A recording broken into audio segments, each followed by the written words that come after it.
আজকে আবারও আমাদের বাসায় চকলেট কেক বানানো হয়েছিল। এই কেকটি আমি বানাইনি, বানিয়েছে আমার ছোট বোন। আমি শুধু হেল্পিং হ্যান্ড হিসেবে পাশে ছিলাম। ও স্পঞ্জ কেক বানাতে চেয়েছিল, তাই ডিমের সাদা অংশ আলাদা করে নিয়ে বিট করে নিয়েছিল। তারপর এখানে 1 কাপ পরিমাণ চিনি দিয়ে দিয়েছিল ডিমের কুসুমের সাথে। ডিম নিয়েছিল 2টা। তারপর তেল দিয়ে দিয়েছিল। এখানে আমি দেখিয়ে দিয়েছিলাম যে এতটুকু এতটুকু করে দাও, তো ওভাবেই ও পরিমাণ মতো দিয়ে দিয়েছিল। আর এখানে 1/2 কাপ দুধের সাথে 2 প্যাকেট ছোট প্যাকেট কফি মিশিয়ে নিয়েছিলাম।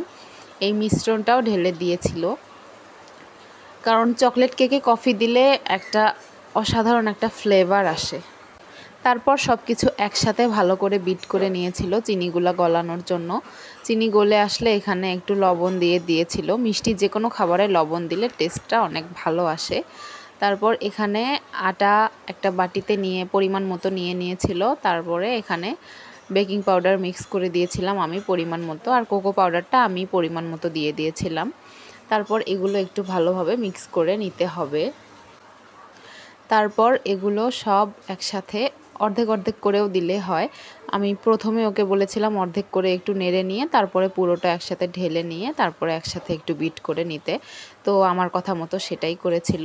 তো বিট করার পর এটা ভালোভাবে মিক্স হয়ে গেলে এখন ডিমের সাদা অংশটা মেশানোর পালা। তো তারপর এটা মেশানোর ক্ষেত্রে বিট করা যাবে না, এটা চামচ দিয়ে আস্তে আস্তে করতে হবে, না হলে স্পঞ্জি ভাবটা আসবে না। তারপর ও কিছুক্ষণ এটা মিশিয়েছিল। তো ফাইনালি লাস্টের দিকে গিয়ে আমি মিশিয়ে দিয়েছিলাম সুন্দর করে। এখন বাইরে বৃষ্টি হচ্ছে, যার কারণে ভয়েস কভার দিতে বৃষ্টির আওয়াজটা আসছে। তো এইভাবে আমি মিশিয়ে নিয়েছিলাম। তারপর ও কেক প্যানে সুন্দর করে তেল দিয়ে নিয়েছিল হাত দিয়ে। তারপর এখানে কেকের মিশ্রণটা সুন্দর করে ঢেলে দিয়েছিল। ওদিকে চুলায় সসপ্যান গরম করতে দিয়েছিল প্রায় 10 থেকে 15 মিনিট, কারণ এটা একটু গরম করে না নিলে কেকটা ভালো মতো ফুলবে না। প্রিহিট করে নিতে হয় অবশ্যই। আর কেকটা এরকম করে একটু ড্যাব ড্যাব করে নিতে হবে যাতে ভেতরের বাবলসগুলো বের হয়ে যায়।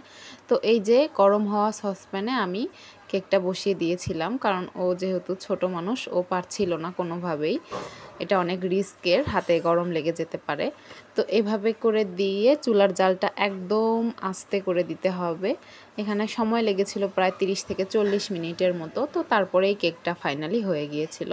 আর কেকটা অনেক বেশি মজা হয়েছিল। আর আমরা চকলেট কেকটাই বেশি পছন্দ করি। আর ভেতরে কী রকম স্পঞ্জি হয়েছে দেখেন, খুবই সুন্দর হয়েছিল। ভেতরটা খুব ভালো মতো ফুলে গিয়েছিল। তো আপনাদের যদি পছন্দ হয়ে থাকে আপনারাও বাসায় ট্রাই করতে পারেন। এই ছিল আমার আজকের ভিডিও। ভালো থাকবেন, সুস্থ থাকবেন। আল্লাহ হাফেজ।